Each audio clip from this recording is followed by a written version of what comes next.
How's it going, guys? Jilly here, and I'm here to do a little bit of a different video than normal. This is probably going to be like how I'm going to do these types of videos from now on, where it's just background and images are going to come up kind of explaining what I'm trying to show and all that.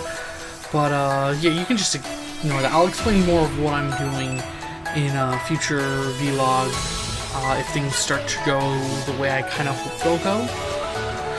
But today I'm here, as you can probably tell by the title, to talk about new Pokemon games. I know I'm very late to the party, but I need to get my thoughts together and a lot of other personal things that, again, I'll talk about in another vlog in the future, kind of happened and got in the way. But anyway, as you probably guessed by the title, this is just me talking about 8 wants and don't wants for the new Pokemon Sword and Shield games. Things I kind of want to see them do, and things I really kind of don't want to see done in the games. None of these are in a particular, like, top list order. This is just how I wrote it down and kind of organized it in a little bit of a way.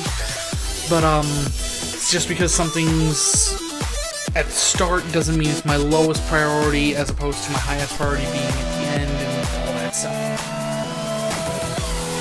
So, without further ado, let's get started. And starting with number 8 on the list, we're going to start with the don'ts, and then end with the wants. So, it's going to be don't want, and all that stuff. But anyway, starting off with number 8 for the don'ts is I don't want to see an open world region. I can smell the burning torches forming outside my house as we speak. Calm yourselves, people. Now, when I say I don't want an open world region or open world game is I don't want to see a Breath of the Wild, a Grand Theft Auto, a Skyrim. I don't want to see Pokemon turn into that, because I really feel when you do that, A, you lose the identity of Pokemon, and B, it becomes a real balancing nightmare. Because if you can go around wherever you want outside of very strict location locks, like you cannot go to the Pokemon League, you cannot enter Victory Road, things like that. When you do, besides those restrictions, if they allow us to go wherever they want, that means now they have to scale and balance locations, redo how Pokemon are found in areas, so that way you can't just bum rush your way to like a really late post-game area, get the real strongest Pokemon that you can, and then just cream through the whole game. They gotta balance that. They gotta scale it to where Pokemon's levels are now balanced through, like, say, kind of like how. Also, basically, they'd have to balance it in a way like what Crystal Clear was attempting to do, at least in the version that I played of that ROM hack. But even then, Crystal Clear couldn't scale and balance out wild encounters. They'd have to try and do that. They'd have to program the game to be scaled and balanced for wild encounters, so that way your Pokemon... so that way you don't go rush towards like late game areas and are suddenly encountering level 30s and 40s while you're still with your level 5 starter. As well as also scaling gyms, so that way you don't go to a gym and all of a sudden the gym has a level 30 Pokemon when you still have your level 5 starter. This is something that Crystal Clear actually did do, where the gym progression was scaled with your badges. So let's say, in using Crystal Clear for an example again, you went to Blue's gym. Instead of having the most powerful gym encountered Pokemon, Blue had like a level 5 Abra. You get what I'm saying. To do a full true open world Pokemon game, I think would take a lot more time than Game Freak would want to task themselves with, and in all honesty would be kind of boring. I rambled on with this, so let's get to the want. Now, what I do want is an open-ish world region. Yeah, I hear the screams of confusion. What I wouldn't mind for an open world is going back to what I was explaining, make it so that maybe in the early part of the game, you can kind of tackle certain things in whatever order you want. Like, let's say you can tackle the first 4 gyms. You can go around and tackle the first 4 gyms in whatever order you want, and they progress, again, based on your gym badges. So, let's say the first 4 gyms are Fire, Water, Grass, and Normal. Or Fire, Water, Grass, and Electric. The 4-ish, the 4/5 base starter types. You got your Charmander for Fire, your Bulbasaur for Grass, your Squirtle for Water, your Eevee for Normal, your Pikachu for Electric. So let's say you have the first 5 towns with the 5 gyms. You can go and do them in whatever order you want, rather than the usual linear go to the Grass gym, then go to the Fire gym, go to the Normal gym, go to the Water gym, go to the Electric gym. Kind of like how it was in Gen 1, where if I remember correctly, after Misty, or it was either after Misty or after Lieutenant Surge, you can really go at the gyms in whatever order you want between... No, I think it was after Lieutenant Surge, you could basically tackle the next 4 gyms in whatever order you want. So kind of like that, except make it early progression, and then once you beat the 4th or 5th gym in the Galar region, I'm going to say 4th, so you have the Water, Fire, Grass, and then Normal or Electric gym. Once you tackle those first 4 gyms, the game starts to really drive you more focused into the narrative that it's trying to tell. And it's just like, when you beat each of those gyms, it unlocks a little bit of the narrative. Like, maybe you battle one of the regional villain team grunts. Then you get to the next gym, and your rival, after you beat that, your rival pops up and talks about how he saw something weird going on. Then you beat the next gym, and so on and so forth, until you hit that 4th gym, in which now, boom, the game says you gotta start really focusing on the story. That's kind of how I want it. I wouldn't mind it being done. It gives you that open freedom that we all want, but still allows Game Freak to do a narrative that they want. Because with an open world, it's a lot harder to do a Pokemon game-based narrative. Moving on to number 7, with the don'ts, I don't want to see HMs come back. With the last 2 games, with how X and Y, wow. With how Sun and Moon, Ultra Sun, Ultra Moon, and the Let's Go games handled no HMs, I really don't want to see them come back. You can give us maybe some form of Galarian version of Ride Pokemon, like the Galar region has heard about how Alola has Ride Pokemon and kind of started their own version of the service, or it's just Galarians, because it's a mesh of nature and humans. The Galarians kind of adapted to carrying tools to be able to get through things. So as you progress, you're given a tool by a random stranger or the gym leader when you beat them.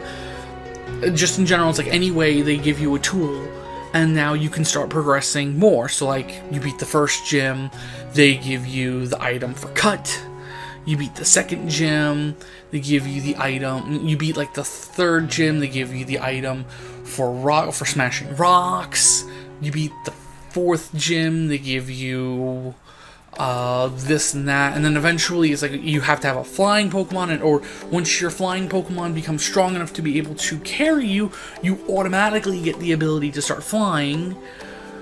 And then maybe you hit a certain area and they give you a surfboard, and you use your water Pokemon to kind of push you along.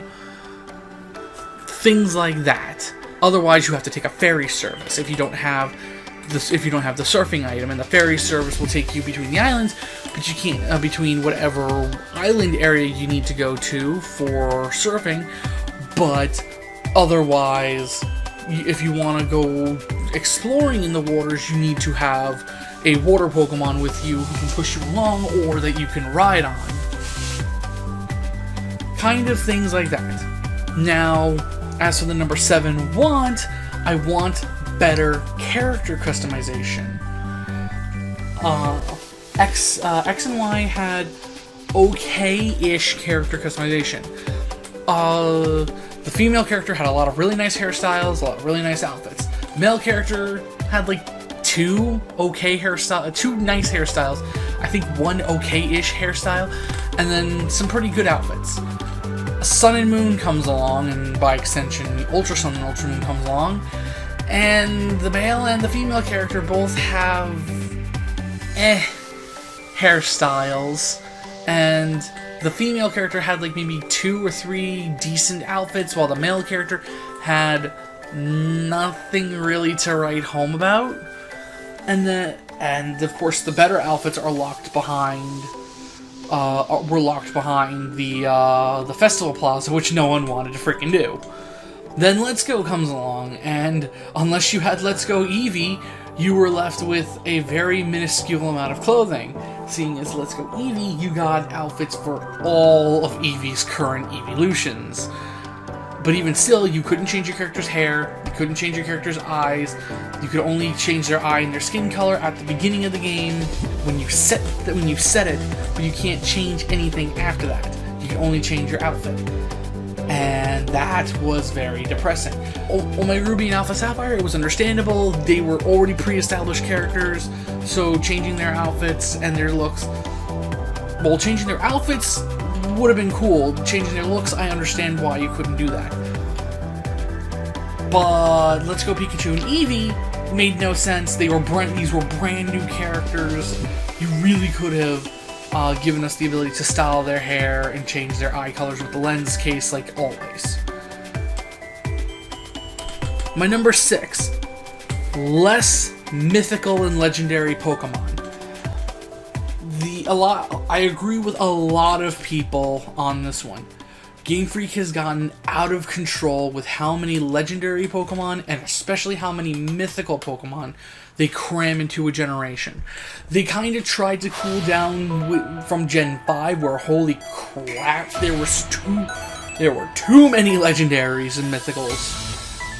What is Gen 5? You had the Truth and Ideal trio, you had the 4 swordsmen, you had Meloetta, the Truth and Ideal trio, the 4 swordsmen, Meloetta, Victini, and the Raijin trio, and the Jin trio. And I could be missing some, but that's like, what, 12 legendaries? And 12 legendary and mythical Pokemon in one region. That was the most insane, and Game Freak, I guess they kind of learned from their mistakes. Oh wait, no, Ultra Sun, Sun and Moon, Ultra Sun and Ultra Moon, with the Ultra Beasts, Cosmog's evolution line, Necrozma, and all of its forms. Not to mention, Marshadow and... Oh god, I'm drawing... Magier now. Again, too many legendary and mythical Pokemon. Just give us the box legendaries, the third Pokemon of them, a Mew, and maybe 2 more mythical Pokemon for the movies. But come on, Game Freak, just calm down. Now, what I want to see, though, is better handling of the distribution of the mythical Pokemon, as well as just Pokemon distribution in general. We're finally on a console that where Nintendo is actually pushing DLC and all that stuff. Now, I'm not saying make, of course, these mythical Pokemon paid DLC, but what I am saying is don't put their data in the games. Don't let us know anything about the mythical Pokemon at all. Don't put the data in the games. Game Freak, people data mine them, so they become known as soon as the game launches, and then there's no surprise. Keep any mythical outside of the box trio. Keep all other legendaries and mythical Pokemon out of the game, and just when it comes time, maybe, okay, keep any other legendary Pokemon that were meant to caught in the game, keep in the game, of course. But any mythical Pokemon that you want to keep secrets, drip feed them to us. Add them in, have your little special announcement, and then a update for the game that injects a location where that mythical Pokemon is. We go to that location. We have to go through a dungeon to get to them, and then when we get there, we either battle the mythical Pokemon and catch it in a standard encounter, where we have to then do the whole save scumming to try and get the good IVs, shiny hunt for them. Also, added bonus onto this. Don't, no more shiny locking, please. Thank you very much. Shiny hunt them, or have a special patch of grass that has a 100% encounter rate for this mythical Pokemon, but the catch rate for the mythical Pokemon is set to be very, very low. Catch rate of 1, maybe, or a catch rate of 10. I don't know how catch rates really work, but it has a very low catch rate, so you can't just quick ball it and get it. So you have this one area where you can farm for the perfect IV, shiny hunt this mythical Pokemon. Boom, it's there all the time. Mythical Pokemon you can't use in competitive battles anyway, outside of like link battling, so it's not really a negative thing if you can just farm this Pokemon here. But hey, it's an idea. And then the same thing for if you're gonna gift distribute Pokemon. Have a similar thing. You have a special area unlocked where you adventure through the area, you meet the person who's gift distributing the Pokemon, and they either just give it to you, or they'll trade it to you for just any junk Pokemon you want. So that way you can gift distribute these shinies. But again, it's not just, oh, here at the Pokemon, here's the guy who's going to give it to you. No, you have to get to that area and earn it. Maybe even have it be that you're not given this Pokemon outside of the mythical, where you have to go through the little dungeon. When it comes to give it to Pokemon, that you have to beat the person in a battle to get the Pokemon. Again, it's just an idea, but it's just something, so it's not the same, oh, here's this super rare Pokemon. As for the number 5, what I don't want is, I don't want Pokemon following you. I can hear the rage again. Let me explain. Yes, we had it with Let's Go Pikachu and Eevee, but with Let's Go Pikachu and Eevee, we still had that kind of pseudo-cartoonish proportions like we saw in X and Y, like we saw in Omega Ruby and Alpha Sapphire. With Sword and Shield, we're getting the same, more naturally proportioned character models like we had in Sun and Moon. And having your Pokemon following you makes no sense with those proportions. Unless you have it be only small Pokemon to human-sized Pokemon, or just slightly above human-sized Pokemon. Having an Onix following you with these new current human-sized proportions, natural-sized proportions, it would make no sense. Having Groudon and Kyogre following you makes no sense. Having Rayquaza following you makes no sense. Having all these giant freaking Pokemon following you would make no sense. So if they're gonna do Pokemon following you, in my opinion, it would only make sense to have Pokemon follow you if it's gonna be small Pokemon to human and slightly above human-sized Pokemon. My number 5 want is I want the Safari Zone back, but I don't want it in just like, oh, here's an area where very rare Galarian Pokemon are. Make it kind of like a zoo in a sense, where you go there and here's exotic Pokemon from other regions, and you can do really cool things with this now because we're again on a console that can receive constant updates. Maybe have a special part of the Safari Zone be a zone where every week, every 2 weeks, every month, however you want to do it, Game Freak, you send out a limited time event where in that area you can catch special rare Pokemon that you can't catch in the game at all from other regions. Like, maybe you have Kanto Starter, maybe you have like Kanto Starter Week, where in this rare area, in this one part of the Safari Zone that is meant for these updates, you can catch any of the Kanto starters, from Charmander, Bulbasaur, Squirtle, Pikachu, and Eevee.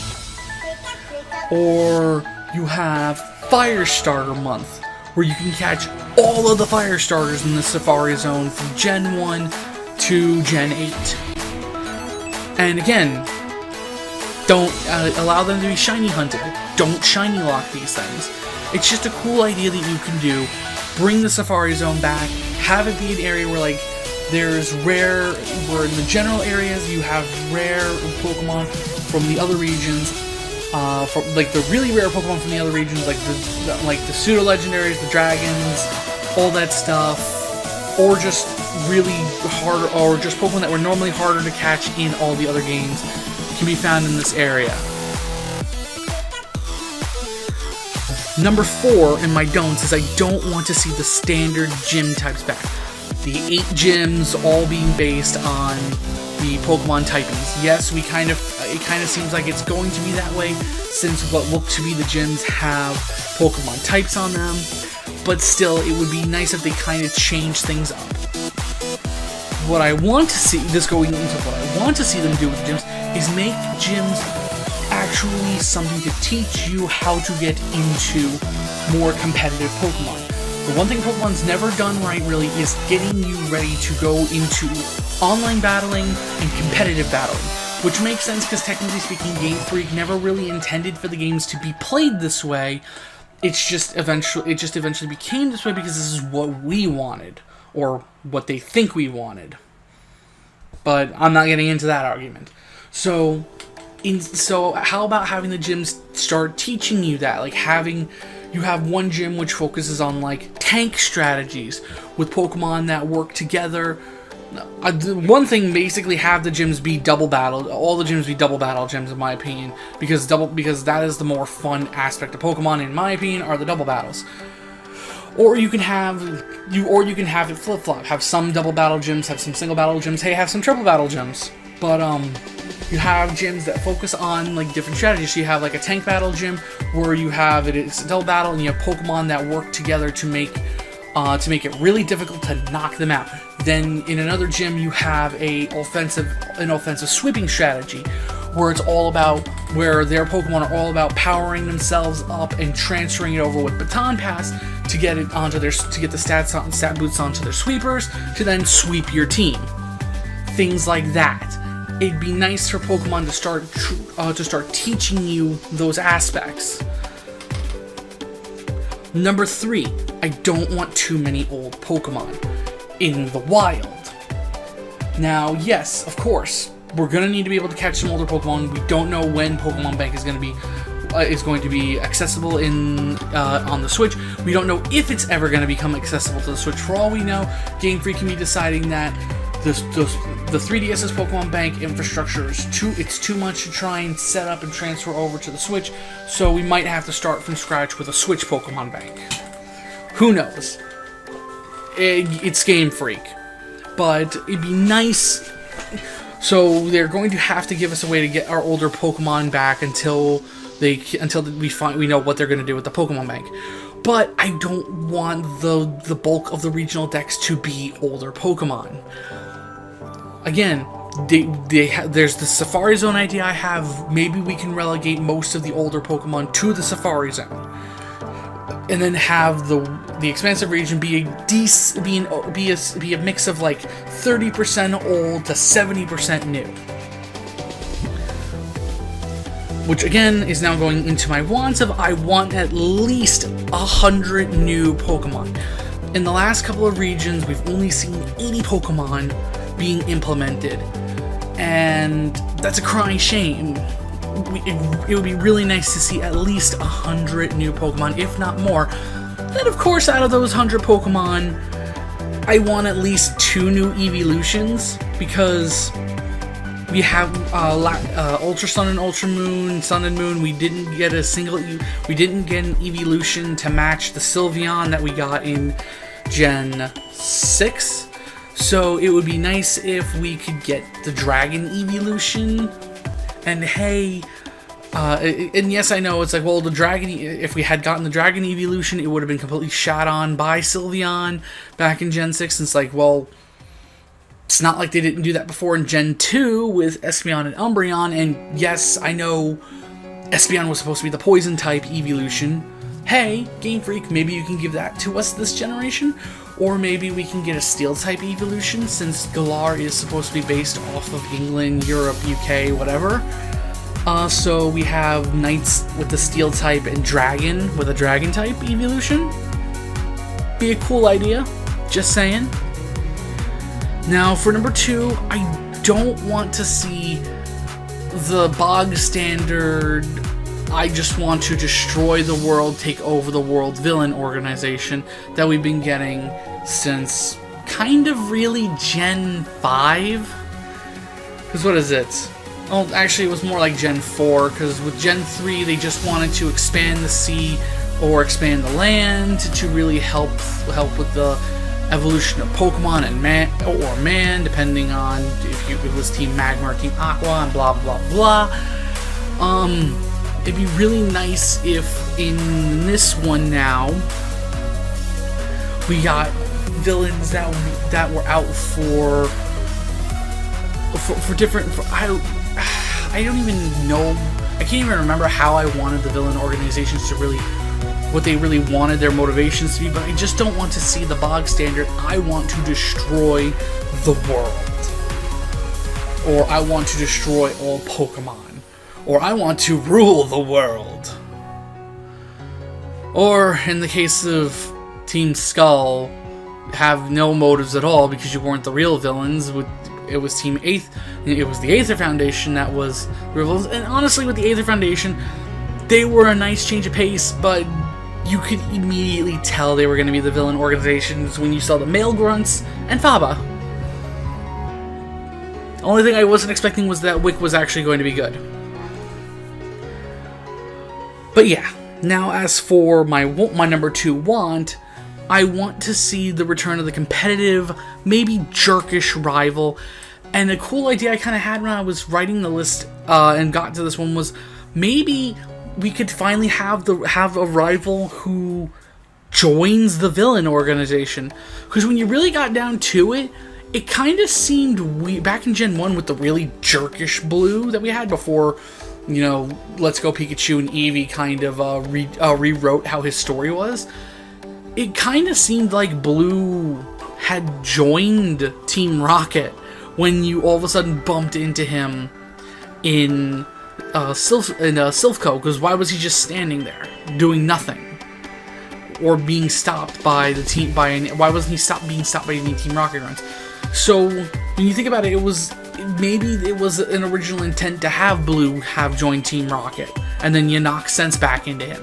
Maybe we can have this for the rival, or heck, the rival maybe could have been the whole time the villain of the organization, or the rival becomes the villain of the organization. Like he slowly rises through the ranks, starting as a grunt, not an actual grunt, but like a completely different sprited grunt. Then becomes an admin, getting his own really special costume, and then finally ends it off by having a coup d'etat and taking over the villain organization because he becomes enamored with the legendary Pokemon and wanting it for himself, and then we take him down finally and throw sense back into him, or her if it's a female rival. It's just a thought. Now, for my number 1 I don't want to see any more new Z moves or Mega Evolutions. And in all honesty, I kind of don't want to see Z moves at all in the game, or Mega Evolutions at all in the game. If this is set in the Mega Evolution timeline, we're more than likely going to see Mega Evolutions, so I can't wish for none for that. But it'd be very nice if Z moves just stay the Alolan thing, and that we don't at all, even in the post-game, somehow get a Z-Ring and the Z crystal and all the Z crystals. I just want that to not be a thing anymore.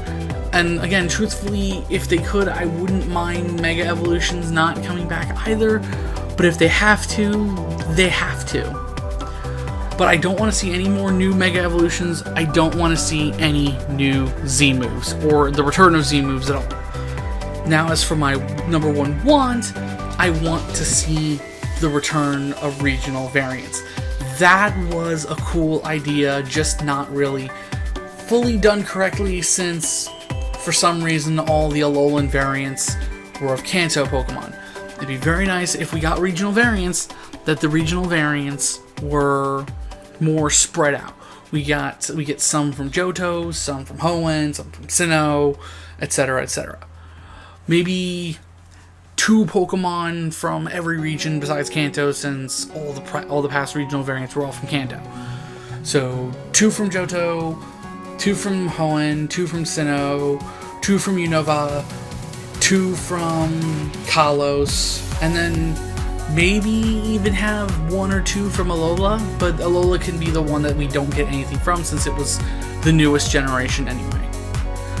But it'd be cool to see an Alolan Routes line, a Galarian Routes line that's kind of based more on like Goth, Euro Punk, or Goth, or a Euro Goth, or anything like that. It'd be cool to see an Alolan, a Galarian, I don't know, Galarian Scyther, or a Galarian Pinsir. Maybe a Galarian, well, I said no Kanto, but excuse me on that one. But yeah, it'd be nice to see more regional variants come into play. So that's basically it for the video. What'd you guys think?